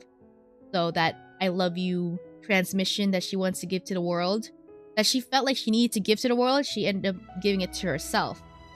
Because she felt like she owed, throughout the entire game or whatever, like, her mindset was like she felt like she owed the world for things. But that was because she didn't value herself that much. Yeah, but yeah. I like the little slice of life. I got slice of life type of scenes. Put it loosely. Like when Vadim and Marina and Asya were trying to get Ira's attention, or, you know, even though Marina knew exactly what was going on. Yeah, Marina was definitely a not a symbol, but like an example of somebody masking their themselves, or like the effects of their mental health deteriorating their well-being. Because yeah, she was very friendly with Asya, but then if France is there and you last eat. How are you doing today? Hope you're doing well. Thank you for tuning to the stream. Amen, Bo. Yeah, yeah, I need to sit on this a little bit. I need to continue thinking. What else? Did we get any more themes and such? The things Tasha that kind of made me see things completely differently. Yeah, Tasha was there at the very end. Because I think Tasha could have been a representation of Asya coming to terms with her world beating or whatever. Or like the part of her that realizes that she needs to love herself more. Or the part of her that realizes how the way that she's acting, or the way that she is putting herself down, is wrong. But Tasha could have been an actual person too. It could have been an actual person too. But in the last episode, definitely more representative. One of Asha's many manifestations, as Tasha puts. Yeah. They put it that literally. See, there's literal. You can put things into literal context and then the thematic context.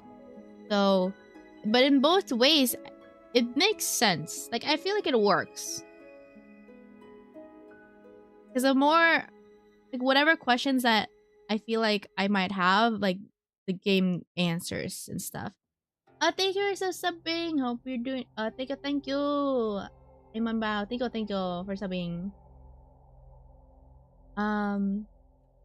Yeah. Blah blah blah blah blah.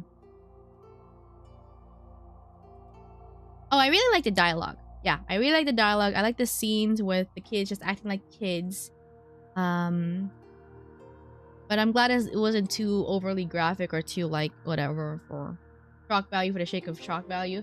You know what? Let me see what other people are saying, because my brain needs to, like, think. My brain needs to start, I don't know, I need something for my brain to latch onto. Because I saw a lot of good reviews on both Steam and also online on itch, because this is also on itch.io.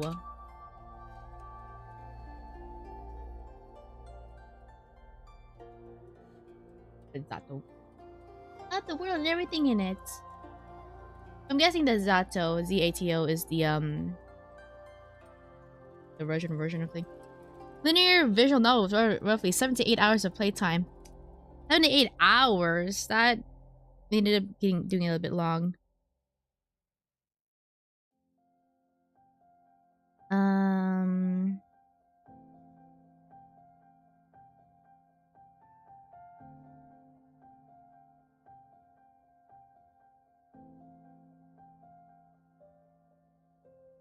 Overwhelmingly positive on a page.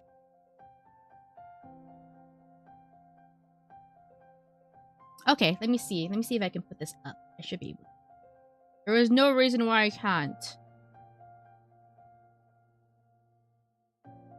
Oh, there's a group button. I should start using that on my OBS. There's a group option in the OBS and I just noticed it.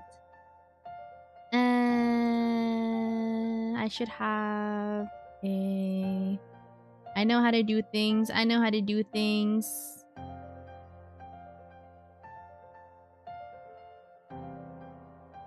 The browser? Oh no, it's window capture.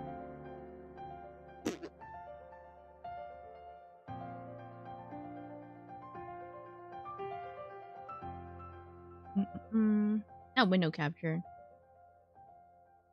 No, window capture. I'm fucking stupid. Okay.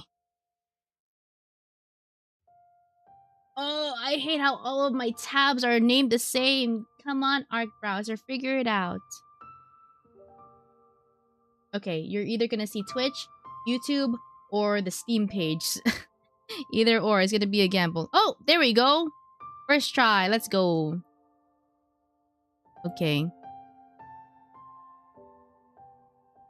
I can see that really quick. These are the reviews on Steam. Yeah, overly positive reviews plus what's it called? Oh my gosh, so many stuff on my screen. Oh, so much stuff on my screen. Okay, there we go. Free game and overly positive reviews. Right?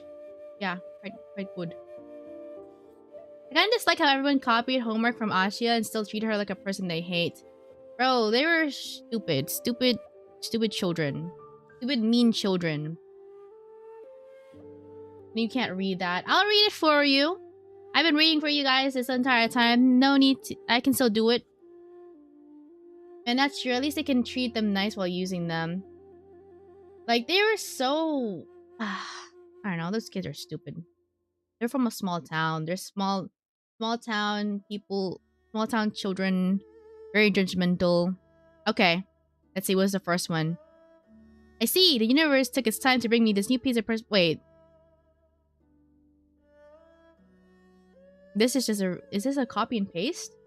I like to think that every single structure of this existence, even poison glands, pattern, every wound to my soul, but a fair exchange... Okay, girl. Okay, whatever. Beautiful art, a great soundtrack, and some haunting storytelling make... Oh yeah, the soundtrack is pretty good. I don't know. Well, actually, the mixing needed some work because even when I was lowering down the volume, the mixing was so freaking loud. The music is so loud. And then they're not really copyright or royalty free. So it's... Yeah. I mean, it's whatever. But, you know, some of them were actual vibes. Blah, blah, blah, blah, blah, blah. I won't even try to explain a story for this game. I will say that I enjoyed the beginning 2 acts much more than the 3rd act, and the final act was much more relatable initially before it became more meta and harder to follow. Okay, you know what? Yes, the 3rd episode, Asha, the one that we just played, was straight just meta in the eyes of Asya.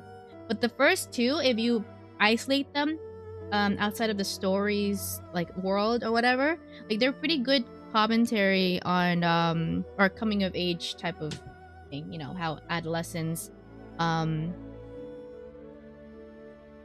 when they are not, when they're suffering through mental health, um or coming to terms with their whatever mental health problems they notice, but when they're not getting the support that they need from their community, the results of that. Yeah, I very much enjoyed a lot of the core messaging in Z.A.T.O, as well as the dilemmas arising in the topics like unconditional love and mental disorders, but it does go off the rails a bit towards the end with some of the explanations roll in. Yeah, I don't know, like the episode 2 was so chunky. Like there was a lot of depth in episode 2 and even episode 1. But episode 3 felt like it went by so fast. Like way too fast. I was expecting more coming off of episode 2. And especially since every episode, like Ira, Marina, like they had full on deep dives within their characters. Whatever character they were focusing on. So Asya, I was excited to see like even more like, explanations and deep dives and whatever, but we had like a scene where it's like, oh yeah, you're actually from this lab as well, and you and you can actually manifest things, will things into existence, and well, yeah, I guess we can see that. I can see how logically we can come up to the conclusion based on what we've seen throughout the story. Like, it's not coming out of nowhere, right? But it's like, I kind of wanted more in chapter 3. Yeah. Getting leeway music. What else is in this playlist? Oh no. Act 2 is what? Half the game's length? Feels like it. Yeah, Act 2 is very long.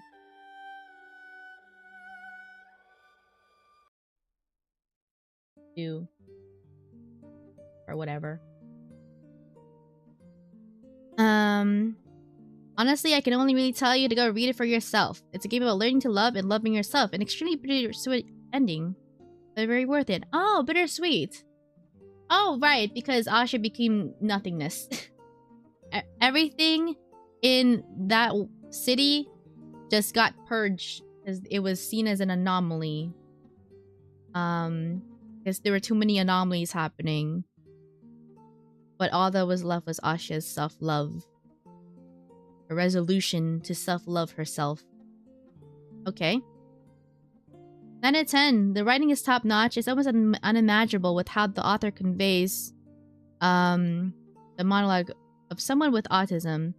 Pacing is excellent, with a bit of slice of life that eases the intensity of the psychological parts in between. It almost feels criminal or visual, not to be free. A slight pity that the overall setting serves mainly solely for the plot. Though it fulfills this role effectively, it must play a game that... You know what? Yeah, my thoughts exactly. Like, the setting, Work to 5, it's just there just to have, like, the supernatural sci-fi setting or whatever. An interesting story that's worth a read. Price of free.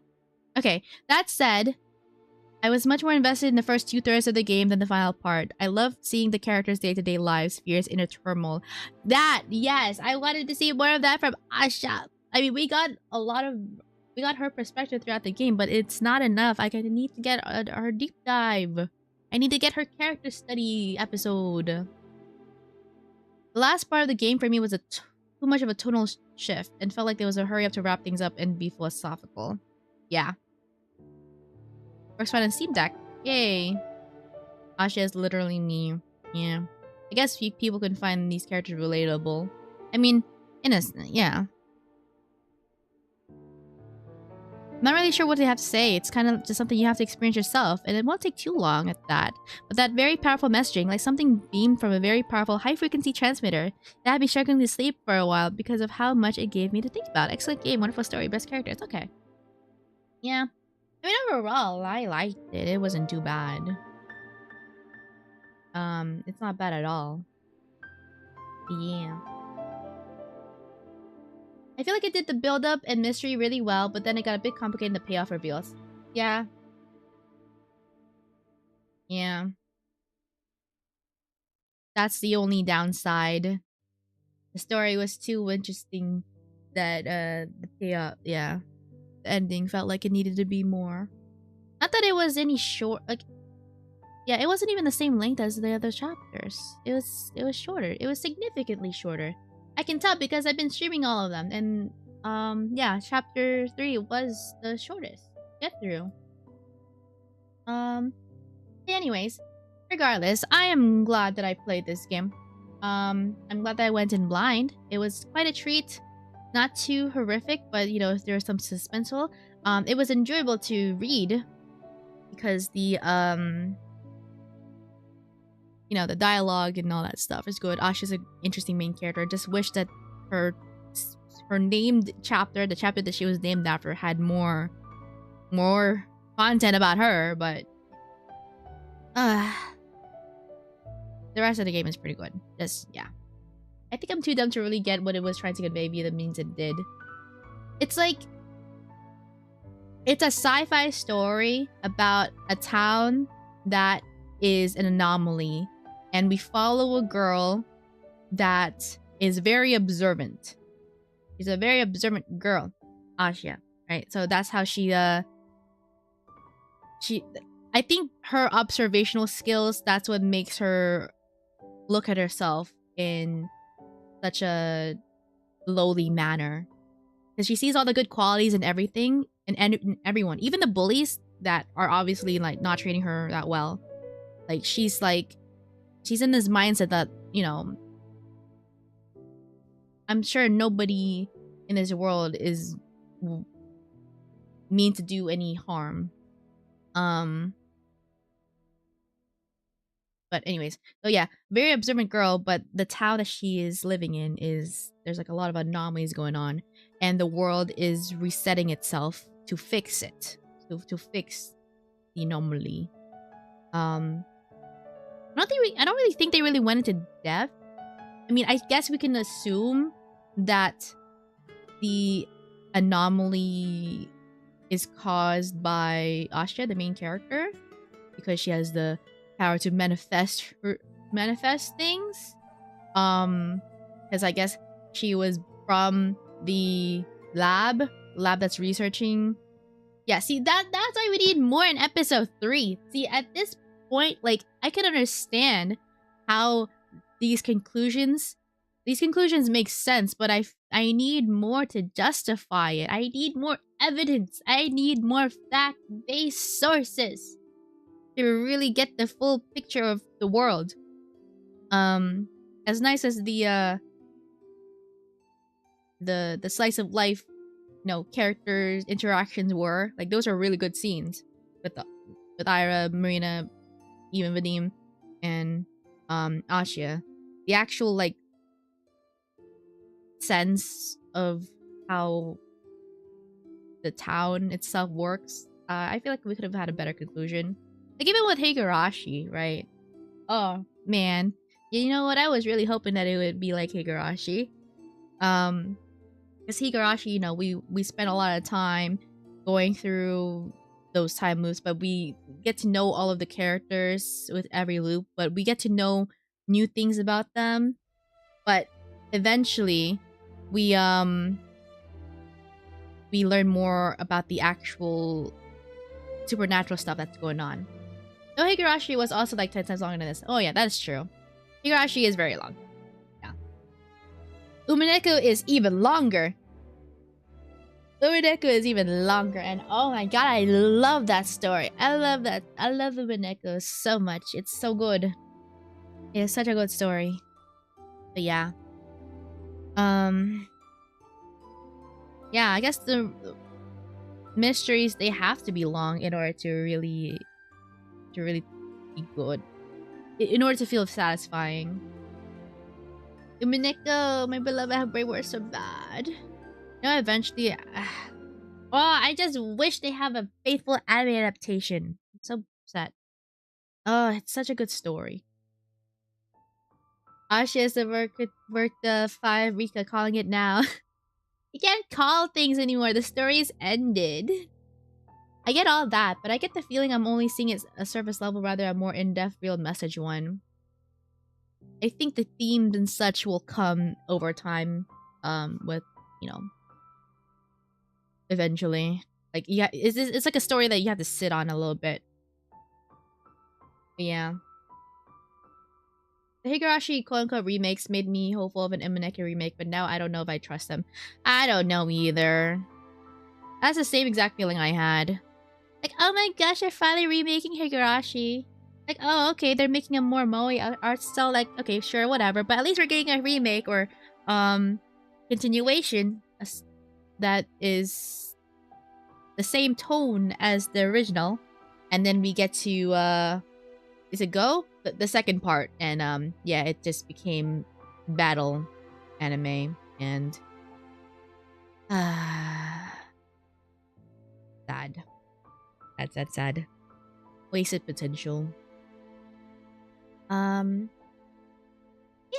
Yeah. Man,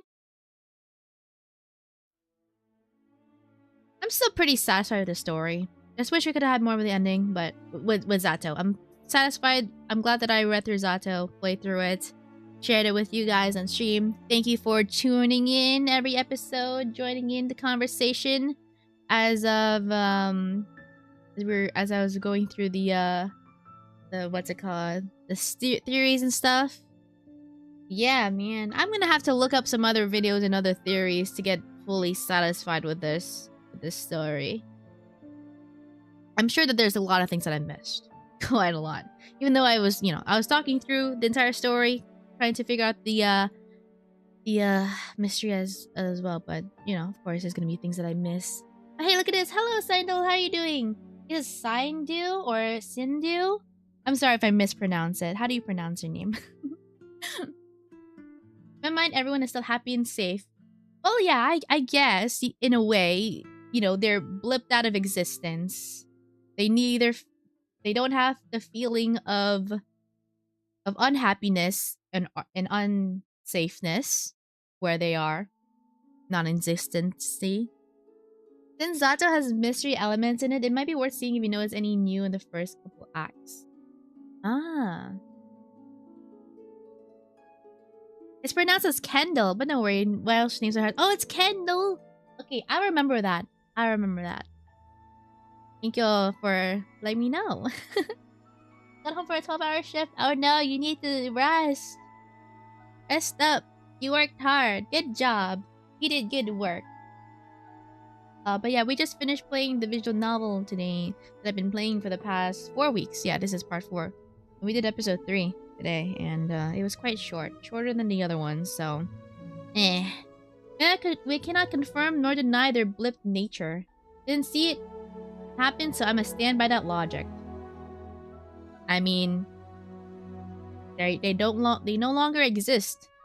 They had no remnants, any traces, or anything, so... Yeah, I guess that's true. But, yeah, the themes were still pretty good. Themes about mental health and that were good. I was going to recommend Scarlet Hollow, but you said you're bad with horror, so rip. I am very bad with horror. I feel like if I were to play a horror game, like, it needs to be something where I have, like, a task to do. I don't know. I mean, I'm open to playing Resident Evil, because, I mean, I got the games on sale. But, and I wanted to, like, understand what... Like, when Requiem came out, everybody was so hyped about it, but I did not understand the memes and themes, so... You know what? Let me suck it up and try Resident Evil whenever we get the time for it. Because I have, like, I don't have a strict timeline of which games I want to play, but with longer series, I do have an idea of what I want to play. I just don't like playing too many long playthroughs at the same time. Because we're still going through Silksong. I need to have my brain energy into that game so I can finish it. I need to have all the brain energy that I can. It needs it. But yeah. Z.A.T.O, it wasn't too long, so yeah. We'll see. We'll see what else we can fill our Thursdays with. Oh yeah, so tomorrow, yeah. Speaking of which, tomorrow, Friday, another Silk Song, All Night Silk Song Day. And then Saturday will be Honkai Star Rail. That's for the rest of the week. And yeah. If you feel blah, blah. Yeah, if you play horror, I'm gonna be watching from across the room and minimum volume, no glasses and screen off. That's that's how I want to be. That's how I'm gonna end. I don't think you guys understand how much of a wuss I am with horror stuff. Like I can't. I don't know. Like but I have to try. I can't grow if I can't try. I mean, I'm interested in step by step. I don't know. I can't do a. I don't know. We'll see. We'll see. Whatever the universe has for me, we'll take it. We'll find out. Like half the hype of Requiem was from Luna Girls lusting for Leon. I mean, hey, if they make the models look attractive, I mean, there's nothing wrong with admiring them. Yeah, Z.A.T.O was cute, though it's hard to say that without sounding patronizing. It's cute! In the words of Asya, our protagonist. That's so very cute. It's so cute. That's a perfectly valid description. Yeah, that'll be all for me tonight. I get that. I play Phasmophobia as exposure therapy because ghosts and demons actually generally terrifies me. Oh yeah, I have Phasmophobia. But I can't play that by myself. But yeah, anything dark, spooky, lurking in the shadows, sounds, suspense, anything of that relatedness, my fight or flight senses just kick off into pure flight. This pure flightness. Okay. Anyways, that'll be all for me tonight. I guess. Yeah. 2 hours. Yeah, 2 hours is good. Last Z.A.T.O stream was like 4 hours. So this basically evens it out. Even though I wish that episode 3 was longer. I was so down to staying up for like 4 hours. Max again. Because it's still Thursday, but whatever. I'll take it. I'll just look at other videos. I'll look at video essays and other theories and stuff to satisfy whatever needs is left in Z.A.T.O. But overall, I'm glad that I played it. I liked it. I like the themes. Good characters. Good experience. Yeah. That's all I can say. Okay, anyway, so tomorrow night, All Night Silk Song day 14? 14? I think 14. We're still gonna be continuing the last judge fight. Hopefully my hands know how to use my controller now. But yeah, we have a foolproof plan to get as many tries as we can. As far as actually beating the judge, well, we'll see. We will see. Cause I need to get tomorrow's plan. Win. Yes, I don't want to be stuck on this boss for another day. It's not even an endgame boss. Like it's not even like with Nightmare King Grim and the Radiance. That one, like, I didn't mind, or it didn't bother me too much that it took me a while to complete it, because those were endgame bosses, endgame and postgame bosses. This one is a skill check boss. This is a skill check boss that I need to overcome, so I can overcome or at least get ready for the next bosses and the next challenges that will face me in Act 2. That's why I need to get this down. I need to get this down. So yeah, determination is filled up. I'm gonna fill it more. Last judge is meant to be punishing though, so it makes sense. So punishing. I mean, I still think Sinner's Road, going through Sinner's Road was pretty sucky. It was pretty punishment enough. Oh god, no, Sil. I'm just putting these punishments onto myself. Because I don't necessarily need to be the last judge, but I want to because there has to be like a good reward or something good at the end of it. Because we got a new ability from beating Phantom, so there has to be something else good and worthwhile from doing that. Fun fact, the Phantom /Sinus Road route was there for people to have an alternative if they got stuck on the last judge. So you went about it backwards. I mean, both are still viable paths to take. Surely things will get easier for a while after the last judge. Sure. Yeah, I hope on it. Yeah. You got this. I believe you got the skills. Thank you, Kendall. I hope so. I got this. Okay, anyways, that'll be all for me today. I'll take a look at the Steam, whatever's on sale on Steam, because you guys said there was games I should look at. But yeah, I'll take a look and see if it's in the company budget. But yeah, if it's nighttime for you, go to sleep. Thank you for tuning in to tonight's stream. Appreciate it. And if you missed out on the other episodes, the entire playthrough will be on my YouTube channel. Link down below if you're on Twitch. If you're on YouTube, check out the live VOD. Or, check out the playlist. Actually, I made a playlist for this specifically. So, yeah. It'd be pretty good to pretty easy to watch through. But other than that, streaming tomorrow night, the night after that. And my schedule is posted everywhere. So, all that good stuff and whatevers. Yeah. If it's nighttime for you, go to sleep. But if it's daytime for you, I hope you enjoy the rest of your day. Because you know what? You deserve it. And I'll see you on the next one. Where is my Spotify? Somewhere. Can't see. Okay. See you on the next one. Bye-bye.